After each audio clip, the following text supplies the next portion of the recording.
सहस्रफण सहस्रफण सहस्रफण। धर्म देवता के मस्तक पर श्वेत छत्र है सहस्रफण। कर्माचरण के समुत्थान के सत्पात्र है सहस्रफण। सहस्रफण से निभाई जाती है दाम्पत्य की नित पवित्रता। मणिद्युतियों से परिरक्षित है प्रकृति की स्वच्छता।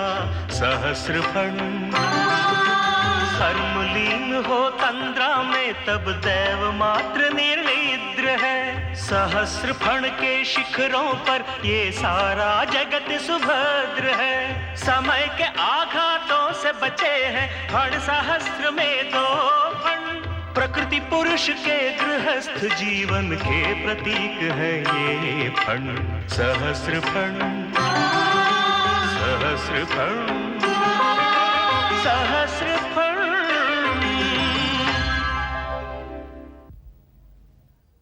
पूरा सुब्बन्नापेट वेणुगोपाल स्वामी का उत्सव मनाता है, जिसके कारण लोग बहुत खुश हैं।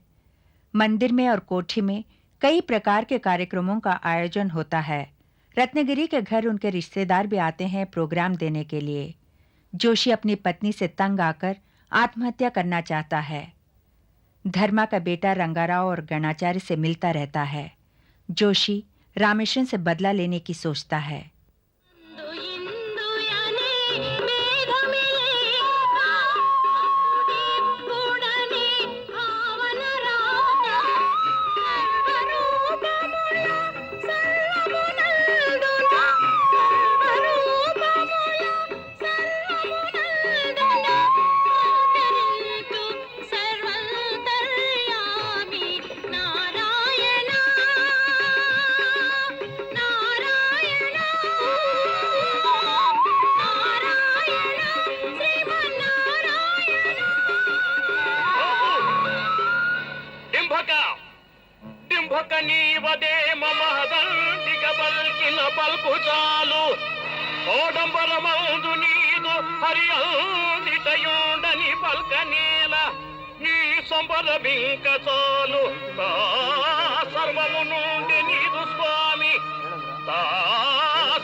ఇతరం మను శ్రీహరి నాతో ఢీకొను.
कौन? अरे ये तो जोशी है। हाँ? अरे इसे तो किसी ने मार डाला।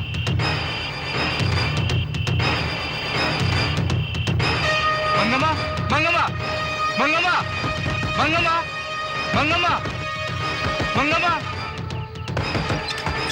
मंगम्मा। क्या है? जोशी को किसी ने मार दिया। उसकी लाश मंदिर के पास पड़ी है मंगम्मा। क्या? नहीं, ऐसा नहीं हो सकता। नहीं।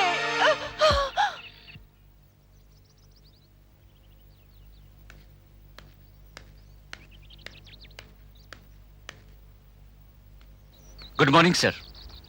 हाँ, गुड मॉर्निंग मिस्टर रामचंद्रैया। कैसे हैं? बड़े लंबे समय के बाद आपके दर्शन हुए। कहिए कैसा आना हुआ? जी आप बुरा न माने, मैं बहुत जल्दी में हूँ। आपसे एक जरूरी बात कहनी थी। कहिए। जी मैं आपको बहुत पहले ही बताना चाहता था, लेकिन कैसे बताऊं ये मेरी समझ में नहीं आ रहा है। ऐसी भी क्या बात है, बताइए तो सही। जी रामेश्वरम को पुलिस ने अरेस्ट कर लिया है। क्या? जाली नोट के अपराध के सिलसिले में। सिर्फ यही नहीं, उसने तो और भी कई अत्याचार किए हैं। माफ कीजिएगा, मैं जरा जल्दी में हूँ। कभी फुर्सत में आकर आपको सब कुछ बताऊंगा। वो चाहते हैं कि आप उन्हें बेल दें। मैं तो सिर्फ यही बताने आया था। हमने कभी सोचा भी नहीं था कि रामेश्वर ऐसा भी काम कर सकता है। सुनिए, पहले बेल का प्रबंध कीजिए, बाद में क्या करना है हम सोचेंगे। जी अच्छा।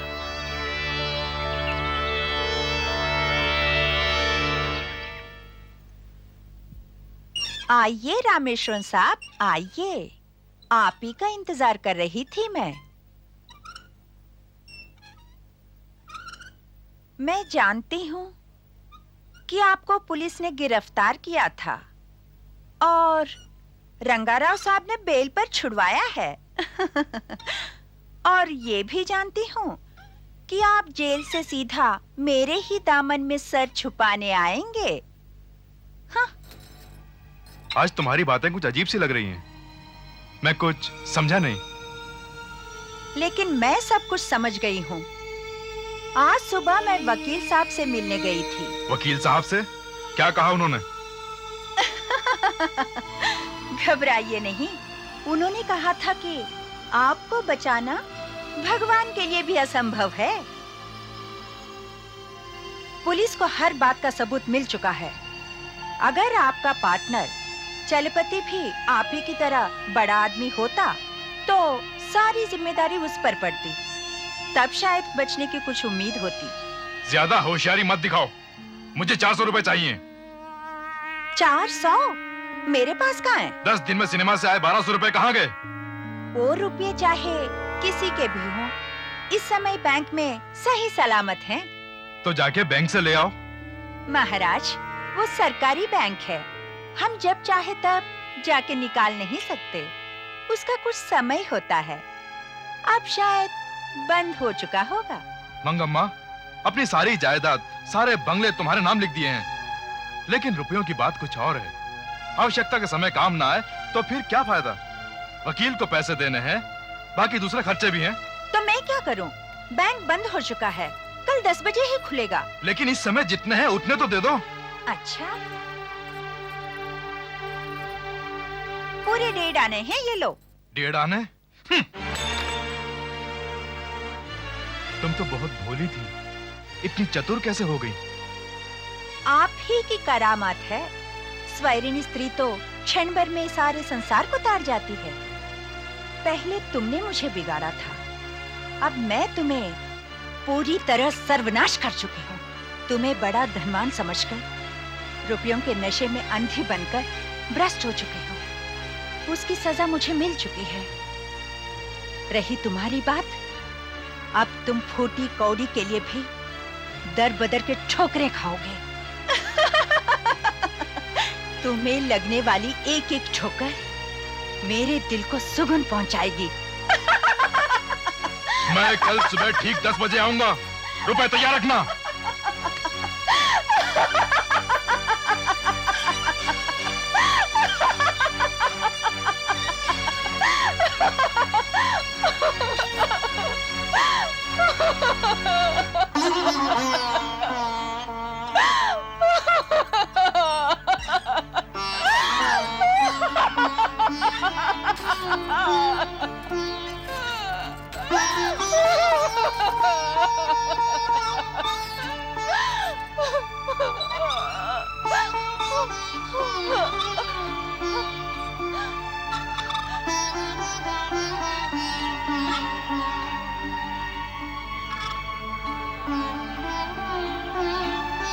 जितना हो सके उतना बटोर लेना उससे मंगा।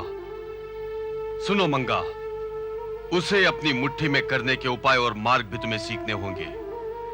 रामेश्वरम को भिखारी बनाकर छोड़ना होगा।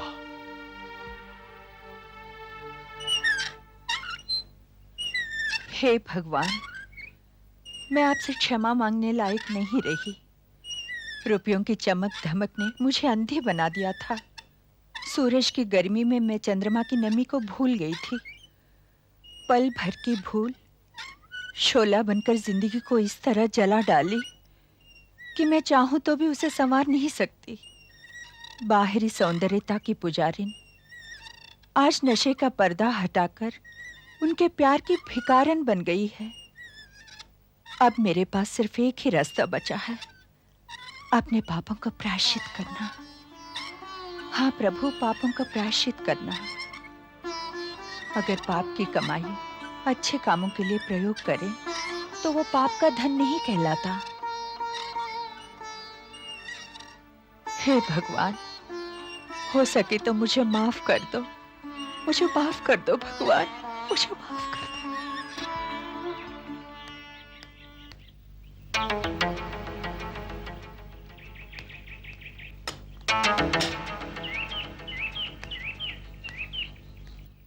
रामेश्वरम बाबू, राम राम। राम राम। सुनो, तुम्हें पता है मंगम्मा कहाँ गई? जी, वो तो कल रात को ही विजयवाड़ा चली गई। कह रही थी कि कोई जरूरी काम है, शायद 2-3 दिन लगेंगे उसे आने में। अच्छा बाबूजी, चलता हूँ।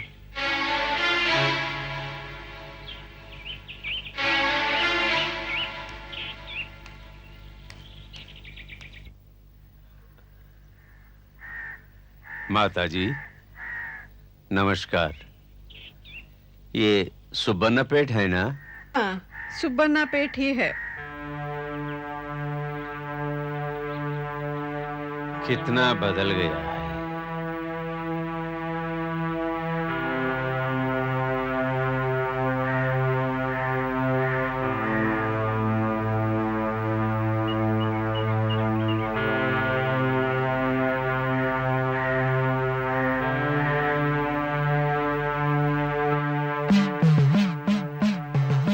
गणाचार्य,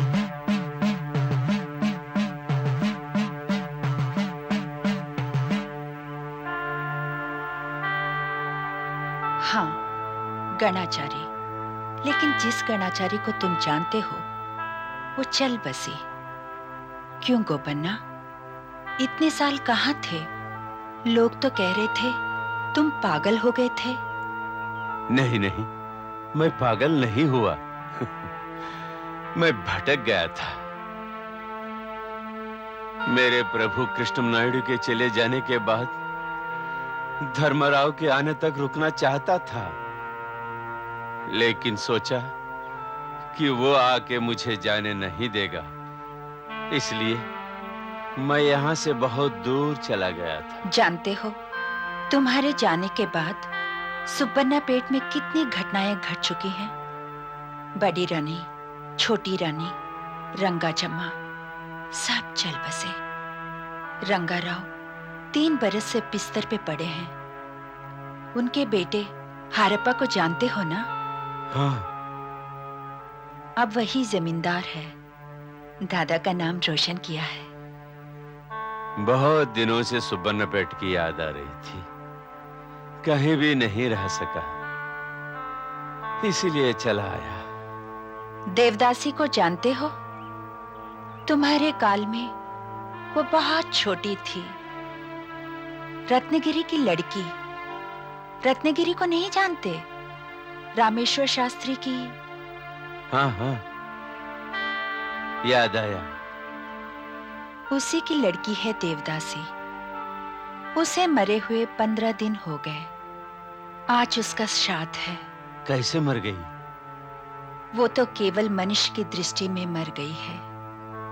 सच तो ये है कि वो वेणुगोपाल स्वामी में लीन हो गई है। वेणुगोपाल स्वामी के उत्सव पर 10 दिन नृत्य करके अंतिम दिन विधुनमय भगवान के दर्शन किए और परम पद को प्राप्त किया। क्या सोच रहे हैं आप? मैं गिरिका के बारे में सोच रहा था। उसके मरने से पहले तुमसे जो बातें कही थी उनकी याद आ गई। वो कह रही थी ना कि उसके और तुम्हारे बीच सिर्फ 3 महीने का अंतर है। उसी को लेकर मुझे बहुत दुख हो रहा है अरु। बड़े प्रयास से वो उस कला को सीख रही थी। तुम्हारी धन्यता उसमें कहां होगी? अरु, तुम में काम और धर्म मिले जुले हैं, लेकिन उनमें अलग अलग होते हैं। उनकी साधना बड़ी कठिन होती है। मैं जितना सोचती हूँ मुझे उतना ही लगता है कि आप मनुष्य जाति के नहीं हैं, और गिरिका तो कदापि नहीं। निश्चय ही एक अप्सरा थी। देखने वालों के लिए वो एक देवी थी। उत्सव के दिन उसकी सुंदरता बीते दिनों की अपेक्षा एकदम सहस्र गुना अधिक थी। उन दिनों गिरिका भोजन के अभाव से एकदम सूख गई थी बेचारी। काले और घने बाल सुंदर वेणी में बंधे हुए थे। कमल जैसे नैनों में काजल, गाल पर टीका, चंदन का लेप और काली साड़ी पहन रखी थी। माथे पे तिलक जिसके कारण उसका सौंदर्य बहुत निखरा था। पांव में चांदी के पायल बंधे थे। उसका कंठस्वर कभी बांसों के बीच घुसकर वायु सा गुंजन करते और कभी हंसी के साथ राजहंस के प्रेम पूर्ण कूजन सा, कभी मेघाच्छादित अंबर को देखकर आनंद विभोर होने वाले मोर की कूक सा। अंत में मरणासन की दशा में अपने स्वामी से बोलने लगी कि हे स्वामी, 30 बरस से मैं लगातार तपस्या कर रही हूँ आज तक उस मनोहर मूर्ति की, जिसकी अभी तक या तो स्वप्न में या मंदिर की मूर्ति में देखा था, जिसके अधरों पर मंदहास नाचता था और हाथ में मुरली थी। परंतु वेणुगोपाल स्वामी की सच्चिदानंद स्वरूप को वो आंखें मूंद कर देख नहीं पाई। स्वामी के दर्शन के लिए तरस गई थी।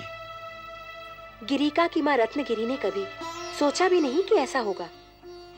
रो रोकर एकदम पागल सी हो गई है। अपर कर में कई हजार खर्च किए। गिरिका का कहा सच है तो मैं भी कुछ ही दिनों की मेहमान हूँ इस दुनिया में। नहीं अरु, ऐसा मत कहो। बाबू, बाबू,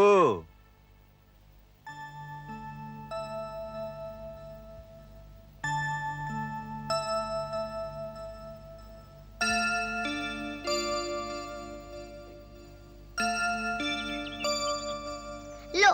नहीं बेटा। तो फिर तुम्हारा नाम क्या है बेटा? तुम्हें मेरे नाम से क्या लेना देना? भिखारी और भीख लेकर जाओ।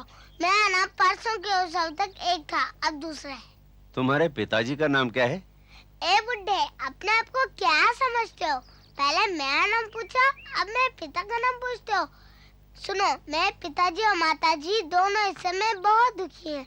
देवदासी मर गई ना, 3 दिन से उन लोगों ने कुछ नहीं खाया। सोच रहा था उनके लिए भोजन पका के खिलाऊं। इतने में तुम टपके। लेना है तो लो, नहीं तो तुम्हारे बदले कौवे खाएंगे। मैं जानता हूँ तुम धर्मराव के बेटे हो। वो भी बचपन में एकदम तुम्हारे जैसा ही था। तुम्हारा नाम क्या है? नाम गोपन्ना है।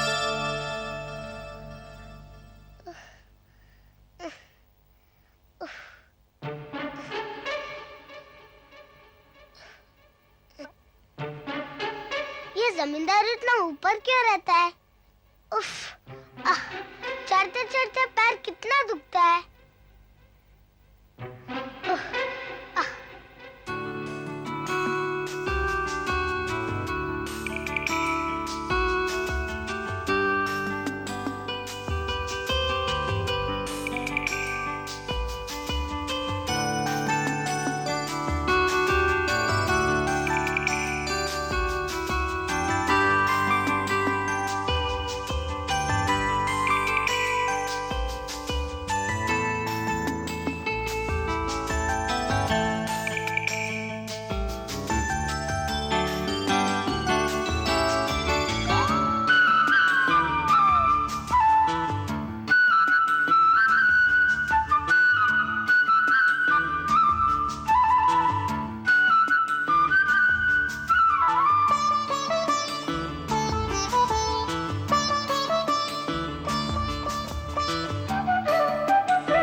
कहता हूँ आपकी नींद खराब कर दी। तुम कब आए?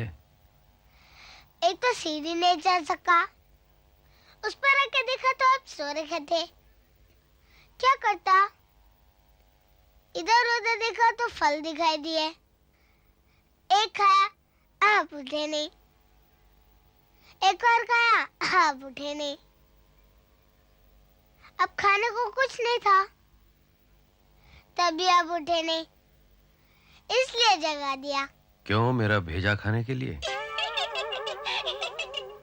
आपने सच कहा था। क्या? यही कि आप हारप्पा नायडू के पिता हैं। अच्छा मैं चलता हूँ। क्यों? आओ हमारे पास बैठो। आप जमींदार हैं, हमसे बातें करेंगे। इससे पहले नहीं थे, अचानक बन गए। लेकिन मुझे तो आज ही पता चला है ना। अच्छा, हमारे पास आओ। आप जमींदार हैं, मैं नहीं आऊंगा। तो क्या हुआ, आओ। ऐसे जमींदार भी मनुष्य होते हैं बेटे। तुम बड़े अच्छे लड़के हो, हम तुम्हें पढ़ाएंगे, लेकिन आज नहीं, कल से। अच्छा तो मैं जाऊं? कल फिर आओगे ना? हाँ। मेरी मूछें खींचने? कल क्यों जी, आज ही खींच देता हूँ। धर्म देवता के मस्तक पर श्वेत छत्र है सहस्रफंड, कर्माचरण के समुत्थान के सत्पात्र है सहस्रफंड। सहस्रफंड सहस्रफंड सहस्रफंड।